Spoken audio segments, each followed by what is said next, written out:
పాడైన నీ కుటుంబాన్ని త్వరలో బాగు చేస్తారని పరిశుద్ధాత్మ దేవుడు సెలవిస్తున్నాడు. నమ్ముచున్న వాళ్ళు గట్టిగా అరిచి చెప్పండి. నీ కుటుంబం పాడైపోయింది.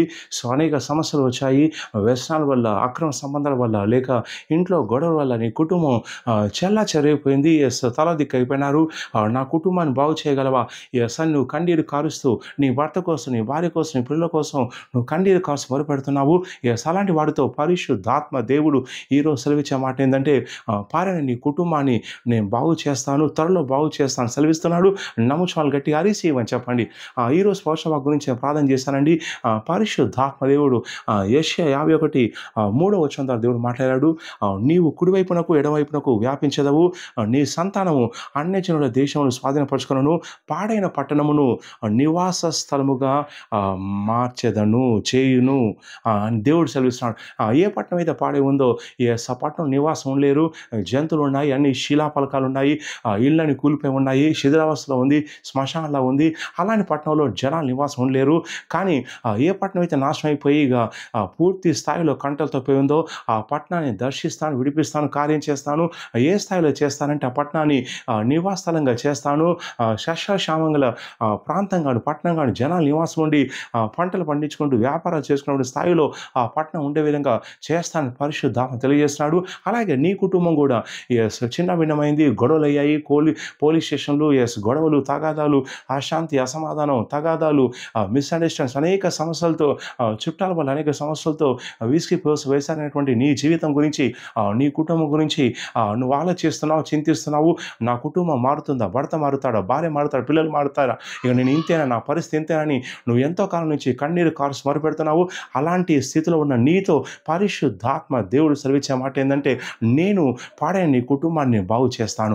పాడైన పట్టణాన్ని నివాసస్థలంగా చేయగల సత్తా గల, సామర్థ్యం గల దేవుడు పాడైనటువంటి నీ కుటుంబాన్ని ఎందుకు బాగు చేయాలి అనేది ఖచ్చితంగా చేస్తాడు. అయితే కొంచెం సమయం పట్టవచ్చు, కొంచెం ఆలస్యం కావచ్చు.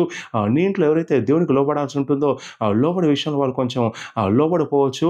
అయినా కానీ నువ్వు విశ్వాసం ఉంచి నా కుటుంబాన్ని దర్శించు ప్రభు అని చెప్పేసి ప్రార్థన చేస్తున్నావు కాబట్టి నీ ప్రార్థన ఆరాధన చేసుకొని పరిశుద్ధాత్మ దేవుడు నీ ఇంట్లో రంగ ప్రవేశం చేస్తాడు. ఎవరైతే వ్యసనాల్లో ఉన్నారో, ఎవరైతే దేవుని వ్యతిరేకంగా జీవిస్తున్నారో వారందరూ కూడా సువార్త వినే విధంగా, సత్యం తెలిసిన విధంగా సత్యాన్ని దేవుడు వారికి అందజేస్తాడు.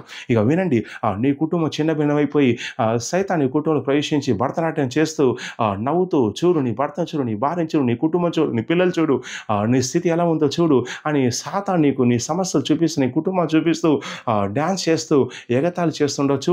కానీ వినండి, నువ్వు నమ్మిన దేవుడు చిన్నాసన దేవుడు కాదు. ఆయన జీవితాన్ని బాగు చేసే దేవుడు, ఆయన శాంతి సమాధానం ఇచ్చే దేవుడు, పడిపోయినటువంటి కుటుంబాలను నిలబెట్టుతున్న దేవుడు.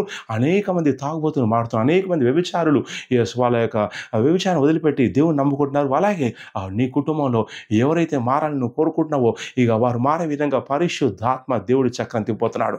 ఇక ఈ ప్రోత్సాహం ఎత్తుపట్టుకొని ప్రార్థన చేయండి. ఇక నీ కుటుంబం సస్యశ్యామలంగా ఉంటుంది. నీ కుటుంబంలోకి శాంతి సమాధానం వస్తానని ప్రవచిస్తున్నాను. వారిసి అని చెప్పండి. ఎవరైతే మారాలని చెప్పేసి నువ్వు కన్నీరు కారుస్తున్నావో ఇక వారు మారేటువంటి కాలం సమీపంగా ఉందని నేను ప్రవచిస్తున్నాను. వారిసి అని చెప్పండి. నీ కుటుంబంలోకి అద్భుతం జరుగుతుంది, మేలు జరుగుతుంది. కుటుంబంలో శాంతి సమాధానం వచ్చే విధంగా పరిశుద్ధాత్మ దేవుడు కార్యం చేస్తానని ప్రవచిస్తున్నాను. నమ్ముచాలను గట్టిగా ఆరేసి అని చెప్పండి. ఈ విషయం కోసం ప్రార్థన చేయండి.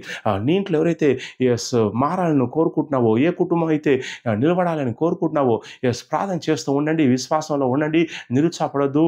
సాతాను నీ కుటుంబం చేయించి చూడు ఇలా జరిగింది, చూడు అలా జరిగిందని చెప్పి నేను డిసప్పాయింట్ చేసి నీ విశ్వాసాన్ని చంపే ప్రయత్నం చేస్తూ ఉంటాడు. కానీ విశ్వాసం మాత్రం సన్నగిల్లొద్దు. విశ్వాసంతో కొనసాగండి. పరిశుద్ధాత్మ దేవుడు సెలవిస్తున్నాడు.